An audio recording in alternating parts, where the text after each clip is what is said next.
สวัสดีครับผมนายกฤษดาวงกาครับปวช1/1อิเล็กทรอนิกส์วันนี้จะมาต่อวงจรกำเนิดสัญญาณแรกนะครับทรานซิสเตอร์เบอร์ DBB9 นะครับ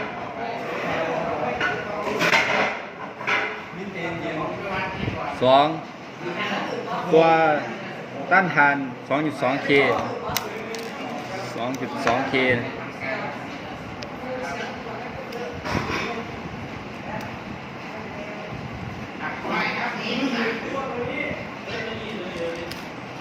วที่3นะครับ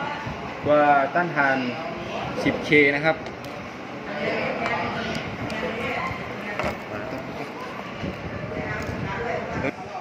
ตัวต้านทาน 10K นะครับ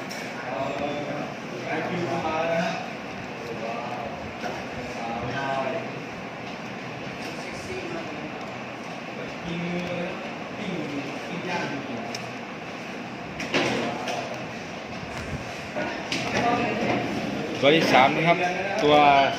ต้านทาน 3.3K นะครับ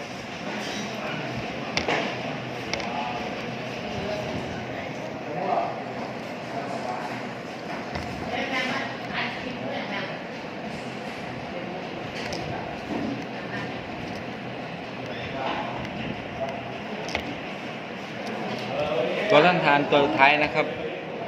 ตัวต้านทาน510 โอห์มนะครับ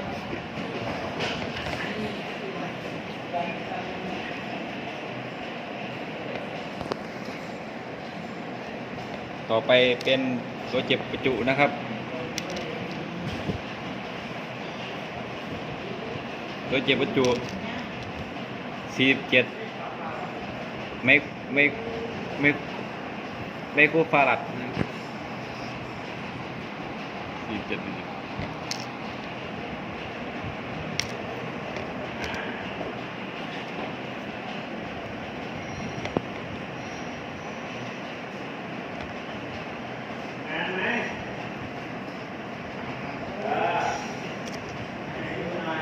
ตัวเก็บประจุตัวที่2นะครับ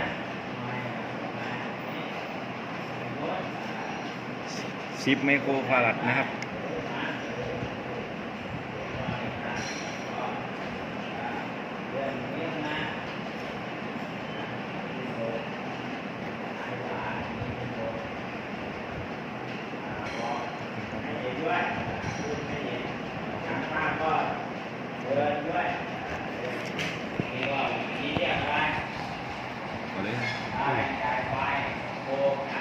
ตัวต้านทานตัวที่3นะครับ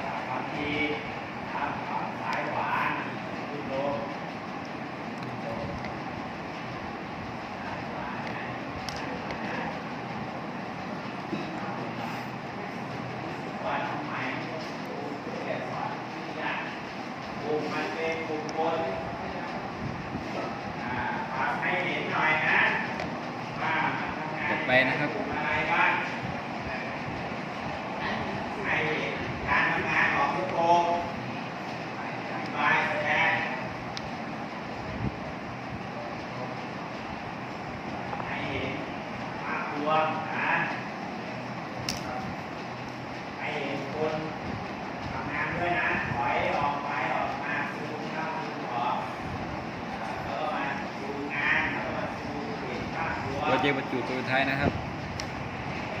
ให้เห็นหน้าคนทำว่าใครแสดง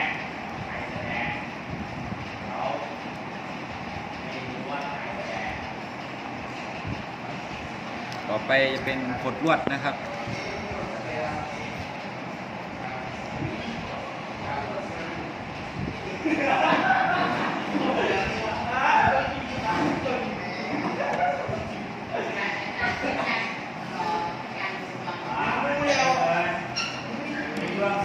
ต่อไปเป็นสายไฟนะครับ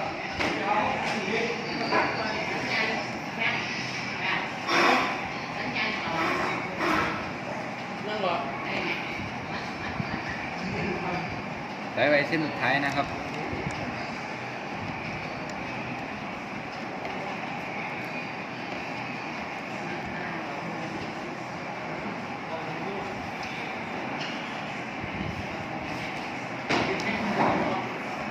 เสร็จแล้วนะครับสำหรับวงจรกำเนิดสัญญาณนะครับของครับ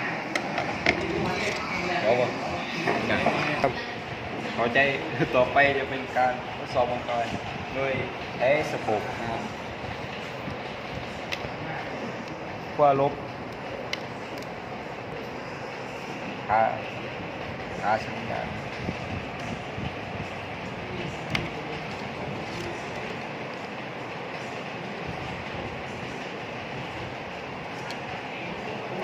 บวก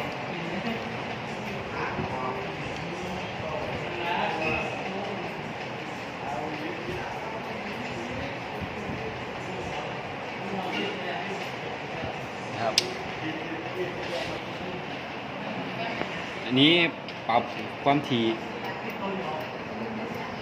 ของสัญญาณ